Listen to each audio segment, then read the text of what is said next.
Hello दोस्तों, नमस्कार। एक बार फिर से स्वागत है आपका द हिंदू एडिटोरियल में। आज हम बात करेंगे दोस्तों एक बहुत ही इम्पोर्टेंट टॉपिक जो एआई है, आर्टिफिशियल इंटेलिजेंस है, जो कृत्रिम बुद्धिमत्ता है, उसके बारे में बात करेंगे।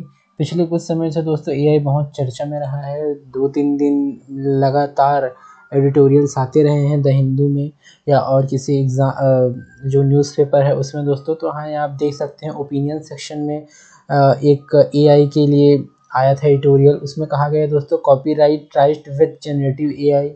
इसका डिटेल्स मैं आपके आगे शेयर करूंगा। और दूसरा जो दोस्तों जो न्यूज़पेपर की कटिंग से वो कहता है making sense of artificial intelligence, ये इसका भी विस्तार से मैं चर्चा करूंगा अपने आगे वाले स्लाइड्स में। यहाँ देख सकते हैं AI a force for social empowerment. इससे कैसे सोशल एम्पावरमेंट हो सकते हैं, विभिन्न क्षेत्रों में हमारे जो योगदान दे सकते हैं, चाहे वो इकोनॉमी के क्षेत्र में हो, चाहे वो सोशल फील्ड में हो दोस्तों। विभिन्न प्रकार के जो हमारे एरियाज़ हैं, क्षेत्र हैं, उन पे क्या क्या योगदान ये दे सकते हैं आर्टिफिशियल इंटेलिजेंस, मैं उसकी बात करूँगा। क्या क्या चुनौतियाँ हैं इसके सामने, मैं उसकी भी बात करूँगा। देखिए दोस्तों, प्रीलिम्स के लिए ये इंपॉर्टेंट है कृत्रिम बुद्धिमत्ता एआई। डिजिटल सार्वजनिक अवसंरचना यानी डिजिटल पब्लिक इंफ्रास्ट्रक्चर, ये भी इम्पॉर्टेंट है प्री के लिए, आपके एग्ज़ाम पेपर में आ सकता है। उसके बाद मेंस में दोस्तों, ये मैं यहाँ पे शायद लिखना भूल गया, मेंस में GS3 जो साइंस एंड टेक का जो आपका सेक्शन होता है दोस्तों।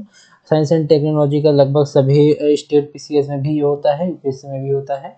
मैंने खास तौर पे यहाँ पे यूपीएससी को टारगेट करके ये वीडियो बनाया है, लेकिन ये स्टेट पीसीएस के लिए भी उतना ही इम्पॉर्टेंट है दोस्तों। आप देख सकते हैं विकास और शासन में आर्टिफिशियल इंटेलिजेंस का महत्व और संबंधित चिंताएं, उसकी क्या क्या हो सकती हैं, उसके बारे में हम आगे इसी वीडियो में बात करेंगे दोस्तों। अगर आपको इस जो लेक्चर है उसका अगर आपको पीपीटी चाहिए तो आप मेरे टेलीग्राम जो चैनल उससे जुड़ सकते हैं। लिंक आपको डिस्क्रिप्शन में इसका मिल जाएगा। वहाँ जितने भी मेरे लेक्चर्स होते हैं उसके सारे पीडीएफ्स और जो पीपीटी हैं और वीडियो के लिंक्स हैं और विभिन्न प्रकार के जो अपडेट हैं वो आपको मिल जाते हैं दोस्तों। चलिए आगे हम स्टार्ट करते हैं कि एआई है क्या। एआई का परिचय मैं बताने की कोशिश करता हूं दोस्तों। एआई, आप समझ सकते हैं कि एआई का आशय एक कंप्यूटर द्वारा नियंत्रित रोबोट के ऐसे कार्य करने की क्षमता है जो आमतौर पर मनुष्यों द्वारा किए जाते हैं, क्योंकि ऐसे कार्यों के निष्पादन हेतु मानव बुद्धि और विवेक की आवश्यकता होती है। आप देख सकते हैं दोस्तों, जो कंप्यूटर है, कंप्यूटर जो प्रणाली है, उसी के अंतर्गत एक आप सॉफ्टवेयर या तो इसको समझ लें या इसको रोबोटिक प्रणाली आप समझ लें। उसके अंदर वही काम करती है दोस्तों जो जो एक्सटर्नल तौर पे मनुष्य वो काम करता है, लेकिन इसकी जो कार्य क्षमता है वो मनुष्यों से कई गुना बेहतर होती है और कई गुना दक्षता पूर्ण होती है दोस्तों। एआई आप सभी सुने होंगे, लोकल लेमैन की भाषा आप सभी जानते होंगे, लेकिन ये एक कंप्यूटर प्रोग्राम है, कंप्यूटर एक सॉफ्टवेयर प्रणाली है जिसको हम आर्टिफिशियल इंटेलिजेंस के रूप में जानते हैं। देखिए दोस्तों, जो आर्टिफिशियल इंटेलिजेंस है वो अब भारत के लिए कोई दूर की कल्पना नहीं रही है। भारत के विकास की यात्राओं को परिभाषित करने वाली एक परिवर्तनकारी शक्ति बन चुकी है। कृषि में क्रांति लाने के लिए कृषि में क्रांति आई थी तो हरित क्रांति के रूप में, लेकिन इसको आप देख सकते हैं एक और कृषि की क्रांति लाने से लेकर सार्वजनिक सेवा वितरण को नए सिरे से परिभाषित करने तक एआई में आर्थिक समावेशन और शासन दक्षता को बढ़ावा देने की अपार संभावनाएं हैं। मैं संभावनाओं के बारे में आगे चर्चा करूंगा कि कौन कौन से क्षेत्र में कौन कौन से इसके संभावनाएं और इसके योगदान हो सकते हैं। देखिए दोस्तों, विकास और शासन में एआई के कौन से अवसर हैं या इसके महत्व कौन से हैं उसके बारे में मैं चर्चा करता हूँ। सबसे पहले दोस्तों, आर्थिक क्षेत्र में आर्थिक संवर्धन। एआई के वर्ष 2035 तक भारत की अर्थव्यवस्था में लगभग 967 जो बिलियन डॉलर है वो जोड़ने की संभावना है। बीएफएसआई स्वास्थ्य, खुदरा और औद्योगिक क्षेत्रों में एआई अपनाने से 500 बिलियन डॉलर तक का योगदान संभव हो सकता है दोस्तों। तो आप देखिए ये आर्थिक क्षेत्र में हमारे लिए कितना बड़ा संभावनाओं के रूप में ये आती है दोस्तों, कि 500 बिलियन डॉलर ये स्वास्थ्य में, खुदरा जो निवेशक है उसमें और औद्योगिक क्षेत्रों में ये जोड़ने का कार्य कर सकती है।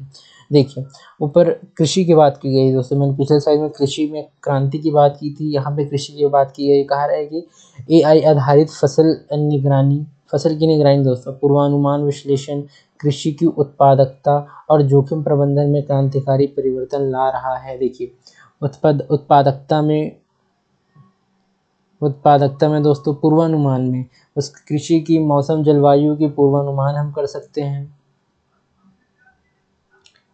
पूर्वानुमान में उसकी निगरानी दोस्तों, और तो और इसकी निगरानी भी होती है। तो इस प्रकार से विभिन्न प्रकार के जो कृषि के क्षेत्र हैं उसमें हम इसका उपयोग कर सकते हैं और इसमें विभिन्न प्रकार के उसके अवसर रेखांकित होते हैं। उदाहरण में देखिए, माइक्रोसॉफ्ट की AI सोइंग ऐप ने आंध्र प्रदेश में मूंगफली की उपज में 3% की वृद्धि दर्ज की। आप देख सकते हैं दोस्तों, कृषि की क्रांति इसने इसकी शुरुआत भी कर दी है आंध्र प्रदेश में मूंगफली की उपज के लिए। उसके बाद स्वास्थ्य के क्षेत्र में देखते हैं दोस्तों, स्वास्थ्य के क्षेत्र में ये इसका योगदान कैसे रहेगा उसको हम रेखांकित करने की कोशिश करते हैं। देखिए, क्योर AI जैसे स्टार्टअप्स AI की मदद से क्षय रोग जो है, TB है जो ट्यूबरक्लोसिस है, उसकी प्रारंभिक पहचान की जा सकती है दोस्तों AI के थ्रू। आप देखिए स्वास्थ्य के क्षेत्र में भी कितना बड़ा एक एसेट साबित हो सकता है। आप देखिए स्वास्थ्य के क्षेत्र में क्षय रोग को प्रारंभिक पहचान कर सकता है, जिससे उपचार की प्रक्रिया का समय काफ़ी घट जाता है। देखिए, टीबी से मरने वाले लोग दोस्तों, टीबी से बहुत कम मरते हैं, उस कारण से ज़्यादा मरते हैं कि इसको बहुत अधिक समय होने के बाद पता चलता है इस रोग के बारे में, तब इसका कोई उपचार लगभग असंभव हो जाता है। जो मध्यम परिवार के उनके लिए तो लगभग असंभव हो जाता है। शिक्षा के क्षेत्र में इसकी क्या क्रांतियाँ हैं देखेंगे कि AI शिक्षा को व्यक्तिगत बनाता है दोस्तों। आप सभी जानते हैं जो अब आज ChatGPT, जेमिनी और जो नैपकिन AI हमारे जो आते हैं दोस्तों, वो सारे AI है जो शिक्षा को बहुत व्यक्तिगत बनाते हैं। हर एक कंप्यूटर की स्क्रीन में, हर एक मोबाइल की स्क्रीन में लाते हैं दोस्तों, ताकि हम AI को हम सार्वभौमिक बना पाएँ, समावेशी बना पाएँ और शिक्षा के तहत उसको और अधिक सुदृढ़ कर पाएँ। देखिए, जहाँ विद्यार्थियों की ज़रूरत और शिक्षण शैली के अनुसार सामग्री अनुकूलित की जाती है। आपने नैपकिन AI और ChatGPT के बारे में सुना होगा। ये सारे जो टूल्स ऐसे हैं दोस्तों जो शिक्षा को समावेशी बनाते हैं, हर घर हर एक स्क्रीन तक ले जाते हैं। और शासन में दोस्तों जो गवर्नेंस है उसमें क्या-क्या ये भूमिकाएँ अपनी अदा करता है उसके बारे में बात करता हूँ। AI सरकारी निर्णयों को वास्तविक समय में लेने में मदद करता है, क्योंकि यह जनता से जुड़े बड़े डेटा सेट्स का त्वरित विश्लेषण कर सकता है। देखिए दोस्तों, सबसे बड़ी बात है डेटा। डेटा अगर हमारे पास उपलब्ध हो तो हम उसके हिसाब से अपनी जो पॉलिसी है दोस्तों, पॉलिसी को फ्रेम कर पाएँगे, और पॉलिसी जब हमारे डेटा के हिसाब से फ्रेम होंगे दोस्तों, तो उसका जो एग्जीक्यूशन है वो नेक्स्ट लेवल में आपको दिखेगा। देखिए कह रहा है, उदाहरण के लिए दिल्ली पुलिस की क्राइम मैपिंग एनालिटिक्स प्रणाली AI के जरिए क्राइम हॉटस्पॉट की पहचान करती है। ये कितना इंपॉर्टेंट है दोस्तों। देखिए, शासन के लिए और क्रिमिनल को उनको जस्टिस के लिए भी हॉटस्पॉट प्रणाली के उपयोग करता है, उनकी पहचान उनका रिकग्नाइज़ करता है दोस्तों AI। देखिए AI का कितना बड़ा उपयोग हो सकता है हमारे सभी क्षेत्रों में, मैंने आपको बताया। शासन के क्षेत्र में, कृषि के क्षेत्र में, स्वास्थ्य के क्षेत्र में, विभिन्न प्रकार के। देखिए, वित्तीय समावेशन AI कहता है कि यहाँ पे कहता है कि AI आधारित क्रेडिट स्कोरिंग के माध्यम से बैंकिंग सेवाओं तक हमारी पहुंच प्रदान कर सकती है। ये हमारी वित्तीय समावेशन को सुदृढ़ कर पाती है। देखिए दोस्तों, भारत अभी भी वित्तीय समावेशन के अपने एक चुनौतीपूर्ण जो लक्ष्य है उसका पार नहीं पा पाया है। हालांकि एक हद तक हमने जनधन खाते, विभिन्न प्रकार के जो खाते हैं, डेबिट कार्ड्स हैं, प्लास्टिक मनी है, उसको हमने पहुंचाया है, लेकिन अभी भी वित्तीय समावेशन हमारे लिए एक दूर की कौड़ी बनी हुई है दोस्तों। लेकिन AI क्या कहता है, AI आधारित क्रेडिट स्कोरिंग के माध्यम से बैंकिंग सेवाओं तक, यानी कि वित्तीय समावेशन दोस्तों, वित्तीय समावेशन हमारा कंप्लीट हो सकता है। हम उसकी ओर और बड़ी कठोरता से आगे बढ़ सकते हैं। कह रहा है MSME सशक्तिकरण, पूर्वानुमान विश्लेषण, स्वचालन के साथ MSME का समर्थन करता है। जैसे सबसे बड़ी चीज़ यही है, विश्लेषण, उसका स्वचालन, उसके साथ MSME को भी अब समझ सकते हैं दोस्तों। MSME है जो हमारे, वो हमारे आधुनिक जो भारत है, विकासशील भारत के दोस्तों रीढ़ हैं ये MSME। आप जानते हैं कि MSME के लिए भारत सरकार बहुत प्रयास करती है। तो दोस्तों AI हमारे MSME सेक्टर के लिए भी इम्पोर्टेंट रोल प्ले कर सकती है। देखिए, अब आता है पर्यावरण प्रबंधन, प्रदूषण का पूर्वानुमान लगाने, शहरी जोखिमों को कम करने, और दोस्तों यहाँ पे आप एक और लिख सकते हैं अवशिष्ट प्रबंधन। अवशिष्ट प्रबंधन की मैपिंग कर सकती है, ये मानचित्रण कर सकती है, उस आयाम में आप इसको देख सकते हैं। प्रदूषण का दोस्तों जो अभी इन्वायरमेंट के लिए सबसे बड़ा खतरा बनकर आता है, प्रदूषण, वायु प्रदूषण हो, जल प्रदूषण हो, ध्वनि प्रदूषण हो, रेडिएशन पॉल्यूशन हो, विभिन्न प्रकार के पॉल्यूशन हो सकते हैं, ये उसका पूर्वानुमान करता है। सबसे इम्पोर्टेंट बात, पूर्वानुमान करता है।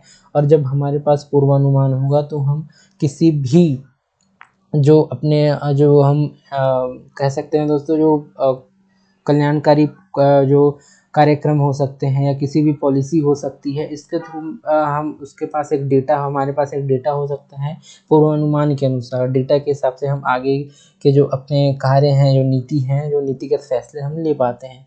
स्मार्ट स्टडी के बारे में बात की गई, यातायात ऊर्जा दक्षता को अनुकूलित करता है। स्मार्ट सिटी में भी हमको ये मदद कर सकता है दोस्तों। एआई, देखिए भारत में एआई का विकास हम देखेंगे कि कौन कौन से क्षेत्र में विकसित किए गए हैं, कौन कौन से क्षेत्र में विकास की संभावनाओं को ये अपने में समा के रखता है। सबसे पहले न्यायिक सुधार में हम देखते हैं दोस्तों। न्यायिक सुधार आप सभी जानते हैं कि एआई उपकरण मुकदमों के निर्धारण को सुव्यवस्थित करते हैं और न्यायालय में कानूनी शोध की दक्षता में सुधार करते हैं। ये थोड़ा सा ब्लर हो गया है, लेकिन उम्मीद करता हूँ आपको पहचान आ रहा होगा। मैं फिर भी एक बार पढ़ के सुना देता हूँ। एआई उपकरण मुकदमों के निर्धारण को सुव्यवस्थित करते हैं और न्यायालयों में कानूनी शोध की दक्षता में सुधार लाते हैं। देखिए दोस्तों, यहाँ पे कहा गया है न्यायिक सुधार, उसका पूर्वानुमान, सुधार, सुव्यवस्थित ढंग से उसका निर्धारण, यही तो न्यायिक सुधार की अभी भी मांग है। तो जो सुधार है, रिफॉर्म्स हम जो चाहते हैं, वो एआई इसको बहुत हद तक पूरा कर सकती है दोस्तों। देखिए दूसरा आता है राष्ट्रीय सुरक्षा। राष्ट्रीय सुरक्षा कहते हैं कि एआई सीमा निगरानी और साइबर सुरक्षा को मजबूत बनाता है, जिसमें उन्नत खतरा पहचान प्रणाली भी हो पाती है। देखिए दोस्तों, खतरा पहचान प्रणाली, देखिए अभी पाक और भारत का दोस्तों जो सुनने में आया था कि उन्होंने कुछ चीज़ें हैक कर ली हैं, तो हम उसको साइबर सुरक्षा को और सुदृढ़ कर पाएंगे दोस्तों। जो हमारी सीमा सुरक्षा है, जो हमारी नेशनल जो सिक्योरिटी है, वो और ज़्यादा सुदृढ़ हो पाएगी। उसके बाद देखिए वैश्विक नेतृत्व। भारत अपनी एआई प्रतिभा क्षमता के बल पर वैश्विक एआई आउटसोर्सिंग और नवाचार का केंद्र बनने की दिशा में अग्रसर है। देखिए दोस्तों, हमारे पास आप सभी जानते हैं, हम जनसांख्यिकी लाभांश से गुजर रहे हैं। अपने जनसांख्यिकी लाभांश आप सभी जानते होंगे, जनसंख्या का एक बड़ा हिस्सा हमारे कार्यबल से जुड़ा होता है और हम उसका फ़ायदा उठा पाते हैं। लोकल लेमैन की भाषा में आप इसको समझ सकते हैं। इसमें हम दोस्तों अपनी एआई की प्रतिभा की पहचान कर पाएंगे, उसकी क्षमता का विकास कर पाएंगे, और जब हम क्षमता का विकास कर पाएंगे दोस्तों, तो हम पूरे विश्व की एआई के फील्ड में हम उसके नेतृत्व कर पाएंगे।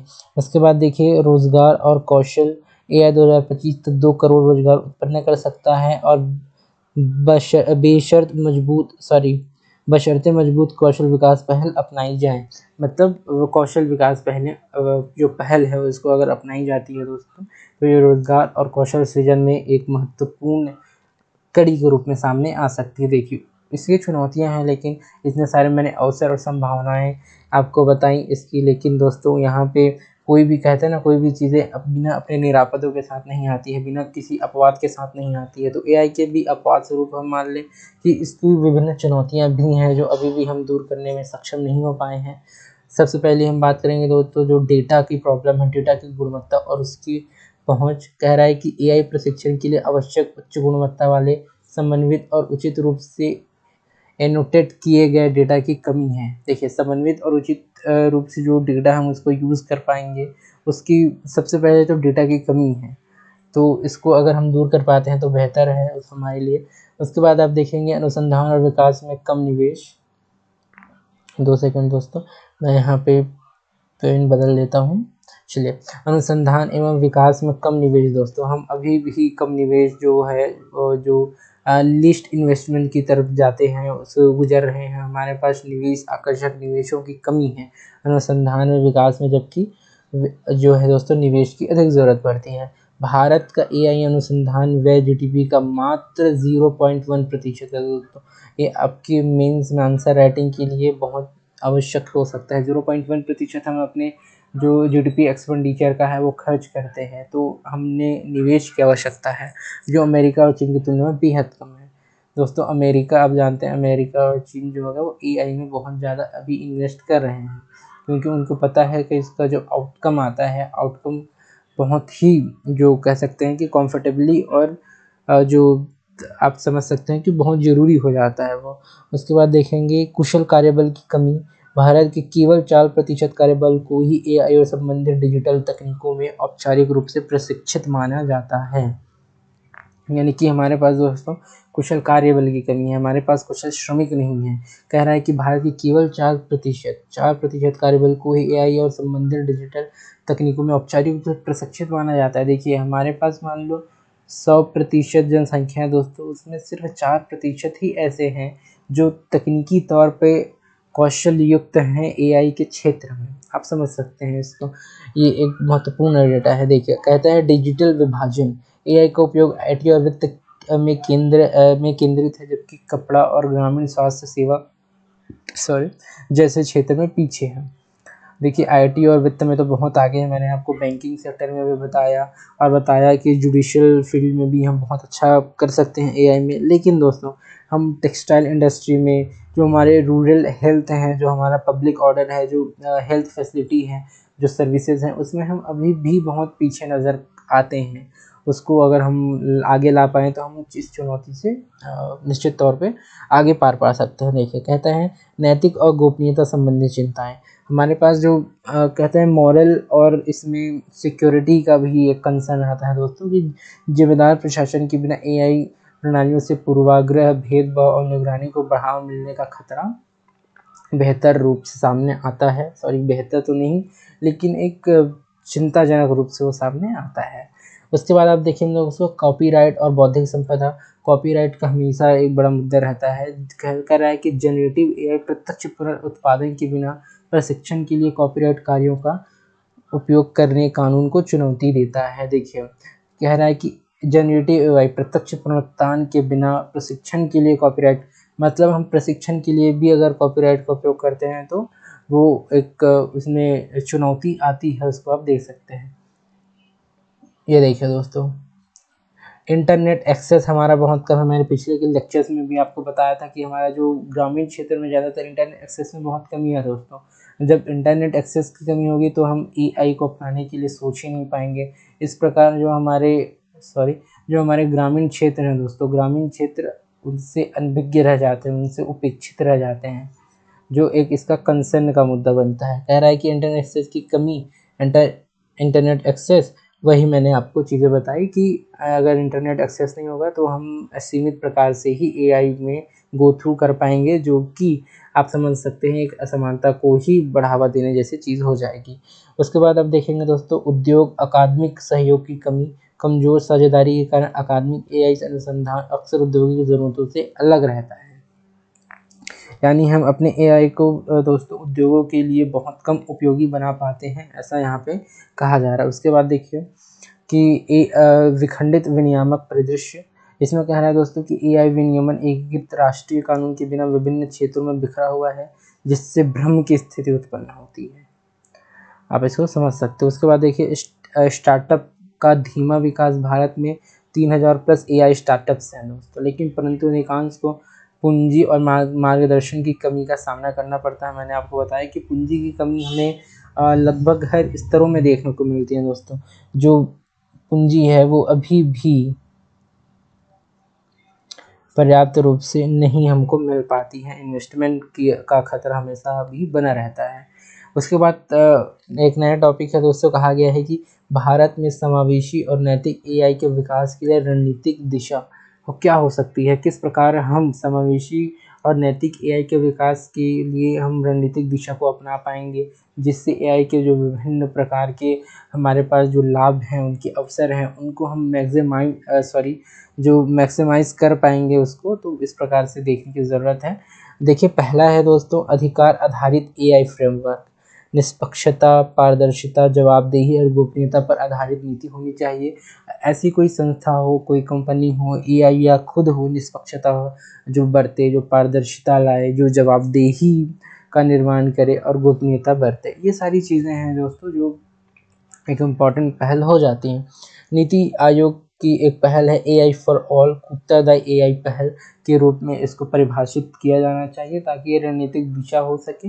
हमको निष्पक्षता है, पारदर्शिता है, जवाबदेहिता है, जो गोपनीयता है, उसको सुनिश्चित किया जाए, ताकि एक आधार रहे कि हमारे जो डेटा हैं, वो जो हमारे जो संगणक हैं, वो विभिन्न प्रकार के जो कंपनीज़ हैं उनके पास रह के भी हमारा डेटा सुरक्षित है। उसके बाद देखें दोस्तों मजबूत डेटा संरक्षण, सहमति, मैंने वह भी डेटा की बात की और आगे डेटा शिकायत निवारण प्रवर्तन को सुनिश्चित करने वाले कानून, डिजिटल व्यक्तिगत डेटा संरक्षण अधिनियम 2023 आधारभूत कानून प्रवर्तन की आवश्यकता। अब देखिए डिजिटल व्यक्तिगत डेटा संरक्षण अधिनियम 2023 में आया था दोस्तों, तो मजबूत डेटा संरक्षण कानून पॉलिसी अगर हमारे पास होगी तो हम निश्चित मायनों में एक बेहतर एआई की ओर आगे बढ़ पाएंगे। उसके बाद देखिए दोस्तों एआई साक्षरता और कौशल विकास, ग्रामीण और हाशिए पर बसे युवाओं के लिए लक्षित कौशल कार्यक्रम, कौशल विकास किया जाए ताकि उनमें एआई की प्रशिक्षण क्षमता का विकास हो सके, ताकि वो अपने रोजगार स्वयं सृजित कर सकें या रोजगार पाने की वो कैपेबल हो सके दोस्तों। तो आप इस प्रकार इसको देख सकते हैं। देखिए उसके बाद कह रहा है कि स्किल इंडिया में एआई प्रशिक्षण का एकीकरण। आप जानते होंगे स्किल इंडिया जो प्रोग्राम है दोस्तों, इसमें कह रहा है कि एआई को भी इससे इंटीग्रेट किया जाना चाहिए। इंटीग्रेट अगर इससे किया जाएगा स्किल इंडिया जो प्रोग्राम है उससे, तो हम एआई को भी इससे अंतर संबंध कर सकते हैं, समन्वय कर सकते हैं, उसके भी प्रशिक्षण हमको मिल सकता है। उसके बाद कह रहा है दोस्तों स्वदेशी नवाचार का प्रोत्साहन, स्थानीय संदर्भों के अनुसार में एआई समाधान है तो अनुसंधान और सार्वजनिक निजी निवेश को भागीदारी हमको बनाना चाहिए। जो पीपीपी मॉडल है दोस्तों, मैंने पिछले लेक्चर्स में भी आपको पीपीपी मॉडल के बारे में पर्याप्त जानकारी दी थी, तो उसके आधार पे भी हम स्वदेशी नवाचार और प्रोत्साहन देके हम पीपीपी मॉडल के थ्रू जाके हम दोस्तों उसमें निवेश बढ़ा सकते हैं, उसमें विभिन्न प्रकार के जो अवसर हैं उसको अधिकतम करने का प्रयास कर सकते हैं। देखिए दूसरा क्या कहता है दोस्तों, तेलंगाना स्थित INAI इंटेल एआई सहयोगात्मक नवाचार का उदाहरण ये आप दे सकते हैं जो तेलंगाना में स्थित है। चलिए जिम्मेदार प्रभावी एआई विकास, आगे की राह क्या हो सकती है दोस्तों, एआई विकास की प्राथमिकताएं क्या हो सकती हैं, हमारे आगे की राह क्या हो सकती है, ताकि जो एआई है दोस्तों एआई को हम अधिक समावेशी बना पाएँ, सभी के लिए समानता से उसका उपयोग कर पाएँ। ये सारी ज़रूरी चीज़ें हैं जो हमारे सबके बीच प्रचलित होनी चाहिए। कह रहा है बुनियादी ढांचे में निवेश। जी बिल्कुल, हम दोस्तों आप देख सकते हैं कि क्लाउड डेटा सेंटर नेटवर्क का विस्तार किया जाए, और इसके लिए ज़रूरी है दोस्तों निवेश। जब तक हमारे पास नहीं होगा तब तक हम ना क्लाउड डेटा सेंटर ना नेटवर्क का विस्तार कर पाएंगे। तो हम सबसे पहले निवेश बढ़ाएं, उसके बाद बुनियादी ढांचे में निवेश करें, क्लाउड डेटा सेंटर नेटवर्क उसका विस्तार करें, ताकि बुनियादी जो अवसंरचनाएं हैं उसको हम आगे बढ़ा पाएँ, और इसको समावेशी जो हमारे एआई की जो लक्ष्य है उसको हम प्राप्त कर पाएँ। देखिए समावेशी एआई विनियमन, पारदर्शी निगरानी के साथ नीति का सामंजस्य, जैसे मैंने पिछले स्लाइड में आपको बताया कि स्किल इंडिया प्रोग्राम। देखिए स्किल इंडिया प्रोग्राम दोस्तों, स्किल इंडिया जो प्रोग्राम है उस पर हम अगर इसका एआई का इंटीग्रेशन कर देते हैं तो हम दोस्तों इसको समावेशी तौर पे विनियमन इसका कर पाएंगे, इस नीति का सामंजस्य बैठा पाएंगे, और स्किल इंडिया के साथ ही एआई को प्रशिक्षण देंगे, उसमें निवेश बढ़ाने की कोशिश करेंगे, उसमें पीपीपी मॉडल को लाने की कोशिश करेंगे, और अंततः ये सभी जो लक्ष्य हैं वो हमारे पूरे होते हुए निर्धारित हो पाएंगे। देखिए उच्च गुणवत्ता डेटा शासन, डेटा की सटीकता, गोपनीयता, पहुंच सुनिश्चित करना, है ना, जो हमारे डेटा को सुरक्षित रख पाए। मैंने पिछले स्लाइड में जो 2023 में डिजिटल डेटा प्रोटेक्शन एक्ट जो आया था उसकी मैंने चर्चा की।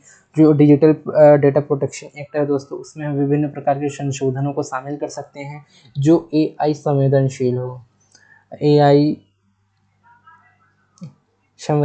हो दोस्तों। एआई आप सभी जानते हैं आज इसके लिए संवेदनशीलता ज़रूरी है दोस्तों। जो हमारे डेटा हैं आप सभी जानते हैं कि हम सबके डेटा कितने इंपॉर्टेंट है, डेटा हमारे सुनिश्चित हो रहे हैं कि नहीं, उनकी प्राइवेसी सुनिश्चित है कि नहीं, ये ज़्यादा इंपॉर्टेंट है दोस्तों आज के दौर में। तो हम डेटा अपनी जो प्राइवेसी को दोस्तों हम सुनिश्चित कर पा रहे हैं कि नहीं, ये सारी चीज़ों के बारे में हमको सोचना होगा। इस तरह से हमको रोड मैप बना के आगे चलना होगा। कह रहा है कि एआई शिक्षा का लोकतांत्रिकरण, कह रहा है दोस्तों एआई कौशल और प्रशिक्षण कार्यक्रमों का विस्तार किया जाना चाहिए। जो विभिन्न प्रकार के दोस्तों मैंने आपको नीति आयोग है नीति आयोग के कार्यक्रम के बारे में भी चर्चा की। मैं एक बार और चर्चा करता हूँ। AI फॉर ऑल, ये दोस्तों एक ऐसा पहल है। AI फॉर ऑल दोस्तों नीति आयोग की पहल है। उसमें हम AI शिक्षा को समावेशित कर सकते हैं और AI के कौशल और प्रशिक्षण को बढ़ाने में हम इसकी भागीदारी हो सकती है। तो आगे स्लाइड में चलते हैं दोस्तों। इसकी नीतियाँ जो हैं भारत में अभी, उनकी हम बात कर लेते हैं। जो प्रमुख नीतियाँ हैं AI से रिलेटेड, उसके बारे में हम बात करते हैं दोस्तों। कौन कौन सी पॉलिसीज़ हैं भारत सरकार की जो अभी अपने क्रियान्वयन में है या अपने प्रारंभिक दौर में है, उसको हम देखने की कोशिश करते हैं। कह रहे दोस्तों कि AI के लिए राष्ट्रीय कार्यक्रम, AI विकास और कार्यान्वयन के लिए व्यापक राष्ट्रीय पहल एक कार्यक्रम है दोस्तों, road map for AI artificial intelligence. और इसमें आप देखेंगे कि AI नवाचार हब ने जो है इस्टेब्लिश किए हैं। AI स्टार्टअप और नवाचार को बढ़ावा देने के लिए उसके केंद्र के रूप में उनको मान्यताएं दी हैं हमने। देखिए मिशन एरावत, ये इंपॉर्टेंट है दोस्तों। AI अनुसंधान और विकास के लिए एक उन्नत क्लाउड कंप्यूटिंग प्लेटफॉर्म है दोस्तों। एरावत, इसको आप इम्पोर्टेंट है दोस्तों। एरावत हमारा एक सुपर कंप्यूटर भी है, जो प्रत्यूष एरावत हमारे पास सुपर कंप्यूटर्स भी है, उससे आपको इसको कंफ्यूजन नहीं होना है। एरावत है दोस्तों हमारा AI अनुसंधान और विकास के लिए एक उन्नत क्लाउड और कंप्यूटिंग जो हमारा प्लेटफॉर्म है, उसके रूप में आप इसको देख सकते हैं। देखिए उसके बाद कह रहा है दोस्तों कि AI और नैतिक दिशा निर्देश, AI विकास और उपयोग के लिए नैतिक और कानूनी ढांचे को सुनिश्चित करना भी हमारा इसका एक लक्ष्य हो सकता है। तो इसको आप ध्यान में रख के चल सकते हैं दोस्तों। डेटा मार्केट प्लेस क्या कहता है? AI विकास के लिए डेटा के आदान प्रदान के उपयोग और सुविधाजनक बनाने के लिए एक मंच, यानी कि डेटा मार्केट प्लेस दोस्तों, जहाँ पे सारे डेटा हों और उसका आदान प्रदान सुनिश्चित किया जा सके, वो भी प्राइवेसी के साथ, डेटा प्राइवेसी के साथ दोस्तों। उसके बाद देख सकते हैं अनुसंधान और नवाचार केंद्र, AI अनुसंधान और नवाचार को बढ़ावा देने के लिए समर्पित केंद्र भी स्थापित किए गए हैं। लेकिन यह अभी भी दोस्तों अपने आरंभिक दौर में ही है। ये बहुत ज़्यादा विकसित नहीं है जैसे अमेरिका और चीन में आपको देखने को मिलता है। लेकिन निश्चित मायनों में दोस्तों ये आगे चल के बहुत बड़ी हमारे लिए एसेट हो सकती है। जो AI इंफ्रास्ट्रक्चर है, AI मार्केट प्लेस है, जो AI रोड मैप है हमारा, उस लक्ष्य को प्राप्त करने के लिए। तो दोस्तों अब लगभग ये हमारा एडिटोरियल ख़त्म होता है और निष्कर्ष के तौर पे आप बस इतना जान सकते हैं कि जो दोस्तों हमारे जो कार्यक्रम हैं, जो नीतियां हैं हमारे, वो अपने प्रारंभिक दौर में हैं। इसको और विनियमित किए जाने की आवश्यकता है। डेटा जो है दोस्तों, उसको प्राइवेसी की, उसकी गोपनीयता की, उसकी आप समझ सकते हैं कि निष्पक्षता की, और उसके विभिन्न प्रकार के पारदर्शिता हैं, उसको दोस्तों इंटीग्रेट करना चाहिए, समन्वित करना चाहिए, ताकि विभिन्न प्रकार के जो कंसर्न्स हैं वो दूर किए जा सके। तो आप इसको निष्कर्ष के तौर पे ले सकते हैं दोस्तों। आइए हम कुछ प्री के कुछ क्वेश्चंस करते हैं। प्री क्वेश्चन 2020 में आए थे दोस्तों, और बहुत ही अप्लाइड क्वेश्चन थे। अप्लाइड क्वेश्चन मैं आपको यहाँ पे बता देता हूँ कि अप्लाइड क्वेश्चन कैसे हैं। देखिए इसमें आपको पढ़ने की ज़रूरत नहीं, दिमाग लगाने की ज़रूरत है। देखिए, विकास की वर्तमान स्थिति में कृत्रिम बुद्धिमत्ता निम्नलिखित में से किस कार्य को प्रभावी रूप से कर सकती है? चलिए जी, औद्योगिक इकाइयों में विद्युत की खपत कम करना, सार्थक लघु कहानियों और गीतों की रचना, रोगों का निदान, मैंने यहाँ बताया है आपको रोगों का निदान, टेक्स्ट टू स्पीच में परिवर्तन, विद्युत ऊर्जा का बेतार संचरण। ये आपके स्टेटमेंट्स हो गए। इसको आपको दोस्तों कमेंट करना है आपको। इसके आंसर्स गलत हो सही हो कोई दिक्कत नहीं है। अगर आपको सही आंसर चाहिए तो मेरे टेलीग्राम चैनल से आप जुड़ सकते हैं। टेलीग्राम में आपको सारे जो लेक्चर्स हैं उसके PPT मिल जाएगी, और विभिन्न प्रकार के जो अपडेट्स हैं दोस्तों वो आपको मिलते रहेंगे लगातार। तो देखिए दोस्तों, 2023 में ही लगभग 1.5-2 साल पहले ये क्वेश्चन और आया था कृत्रिम बुद्धिमत्ता पे। वो कह रहा है कि AI की अवधारणा का परिचय दीजिए। AI क्लिनिकल निदान में कैसे मदद करता है? क्या आप स्वास्थ्य सेवा में AI के उपयोग में व्यक्ति की निजता का कोई खतरा महसूस करते हैं? देखिए दोस्तों, इसमें एक ही क्वेश्चन में 3 क्वेश्चन है। सबसे पहले उनका परिचय देना है, और AI क्लिनिकल निदान में कैसे मदद करता है वो बताना है। क्या आप इसमें स्वास्थ्य सेवा में AI के उपयोग में व्यक्ति की निजता को कोई खतरा महसूस करते हैं? तो आप इसको विभिन्न जो आयाम है उसमें आप इसको रख के तौल के इसका आंसर दे सकते हैं। सबसे पहले आप प्रस्तावना लिखें, उसके आप इसके मेन बॉडी पे जाएं, उसको पॉइंट्स में लिखे दोस्तों, क्या क्या इसके पॉइंट्स हो सकते हैं। मैंने स्वास्थ्य के बारे में भी चर्चा की और कुछ रेफरेंस आप अर्थव्यवस्था की भी दे सकते हैं कि ऐसे ऐसे इसमें इंपॉर्टेंट हो सकता है, लेकिन आपको मोटे तौर पर क्लिनिकल निदान में ही रह के और स्वास्थ्य सेवा में रह के ही इसका आंसर देना है। तो आप इसका आंसर ज़रूर लिखें और हो सकता है तो मेरे टेलीग्राम आईडी में अपलोड कर दें, साथ में सब चेक करेंगे। तो ये सारे दोस्तों आप देख सकते हैं हमारे जो उद्देश्य हैं एडिटोरियल डिस्कशन करना रोज़, जो इम्पोर्टेंट हो सकते हैं उसके बारे में मैंने आपको सभी को बताया। तो आज के लिए बस इतना ही दोस्तों, मिलते हैं किसी और वीडियो में। प्लीज़ वीडियो को लाइक कीजिए, सब्सक्राइब कीजिए, शेयर कीजिए। आज के लिए थैंक यू, धन्यवाद।